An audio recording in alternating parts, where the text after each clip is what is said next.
आपकी बार, इसलिए बदला है। बीजेपी के 35,000 वोट आए थे, नहीं तो परिवारवाद में दे रहे थे ना बीजेपी वाले। वसुंधरा का बेटा नहीं है परिवारवाद, राजनाथ सिंह का बेटा नहीं है, मुंडे की बेटी नहीं है। लेकिन वो आरोप लगा रहे हैं ना आपके ऊपर इधर। अब उन्हीं से तो पूछ रहा हूँ, उनको जवाब दे देना। टीकाराम जूली ने ये कहा है जी। जिस प्रकार से बीजेपी की मंशा इस देश के संविधान के खिलाफ है, उसको ऐसी वोटर लाइक नहीं कर रहा है, कतई लाइक नहीं कर रहा है। ये लोग चाहते हैं ये देश संविधान से चले, संविधान को जो लोग कमजोर करना चाहते हैं उनके साथ ऐसी वोटर नहीं है। यानी संविधान को जो कमजोर उनके साथ मेरे साथ आज मौजूद है नेता प्रतिपक्ष अलवर के आन बान और शान टीकाराम जूली जी मेरे साथ आज मौजूद हैं। टीकाराम जूली जी, आपका हमारे चैनल पर हार्दिक स्वागत है। धन्यवाद, थैंक यू जी। मैं आपसे पूछना चाहता हूं कि ये चुनाव है ना, आर्यन से ज्यादा कहीं ना कहीं आपका चुनाव ज्यादा है। देखिए, ये चुनाव हम सब लोगों का ही है, सब लोग मिलके इस चुनाव में लगे हुए हैं और ऐतिहासिक चुनाव ये हो रहा है। मैं समझता हूँ बहुत अच्छे रिजल्ट इस चुनाव के आएंगे, कांग्रेस के पक्ष में आएंगे, क्योंकि आम जनता हमारे साथ जुड़ चुकी है। लेकिन टीकाराम जूली जी, लोग बोल रहे, बीजेपी वाले बोल रहे, बार बार बोल रहे कि डबल इंजन की सरकार यदि रामगढ़ में नहीं आती तो विकास नहीं हो पाएगा। कहाँ है डबल इंजन? और एक विधायक का कोटा इतना होता है कि खर्च इतना कर दिया पहले कांग्रेस वालों ने कि वो पूर्ति कहाँ से करेंगे, ये बार बार बात आ रही है। ये हमारा काम है। डबल इंजन को एक काम तो बता दें 11 महीने में।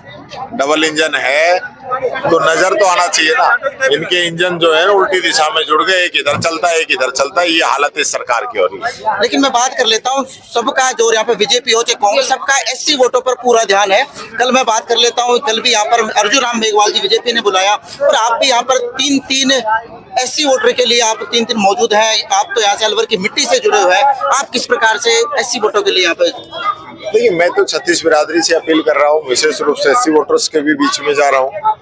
ये सब लोग जिस प्रकार से बीजेपी की मंशा इस देश के संविधान के खिलाफ है, उसको एससी वोटर लाइक नहीं कर रहा है, कतई लाइक नहीं कर रहा है। ये लोग चाहते हैं ये देश संविधान से चले, संविधान को जो लोग कमजोर करना चाहते हैं उनके साथ ऐसी वोटर नहीं है।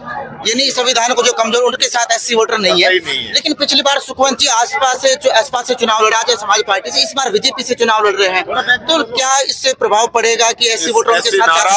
नाराज है, दल बदलू है। पिछली बार हमसे एससी के लोग कह रहे हैं कि हमसे वोट लेके चला गया और फिर गायब हो गया।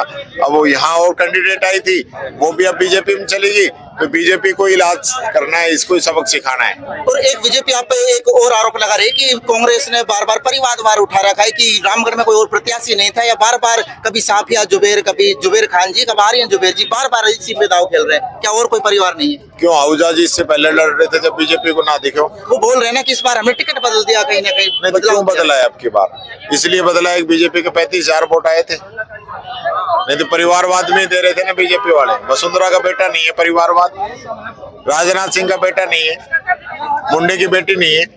लेकिन वो आरोप लगा रहे हैं ना आपके ऊपर इधर। अब उन्हीं से तो पूछ रहा हूँ, उनको जवाब दे देना। टीकाराम जूली ने ये कहा है। जी।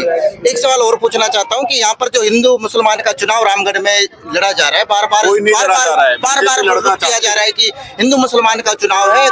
बालकनाथ ने भाषण दिया था कि आप जानते हैं कि उनके वोट कितने हैं और आपके वोट कितने हैं, तो उससे क्या? अब ये तो इनके पास एजेंडा नहीं है। मैं चाहूंगा कि इस चीज को आप मीडिया के माध्यम से जनता के बीच में ले जाएं।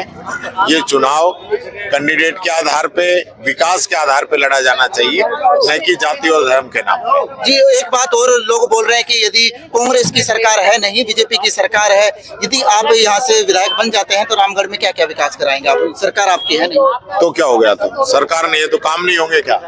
लेकिन लोगों के मन से ऐसी है ना, बार बार ऐसी। इसका मतलब बीजेपी के अलावा जो हैं उन सबको इस्तीफा दे देना चाहिए, तो बीजेपी की चलेगी। मैं तो उनकी बता रहा हूँ। ताकत दी है बाबा साहब के संविधान ने, बीजेपी वाला की ज्यादा मत सुना, इसलिए बरोबर की सुन दोनों पक्षों की। जी। हाँ, वो तो यही कहेंगे जिससे कि उनकी पार पड़े, और पार पड़ना। जूली जी, आप जनता से क्या अपील करना चाहते हैं? मैं जनता से यही कहना चाहूंगा, जुबेर जी को श्रद्धांजलि के रूप में आप वोट दें। विकास के जो काम उन्होंने कराए उसके नाम पे वोट दें।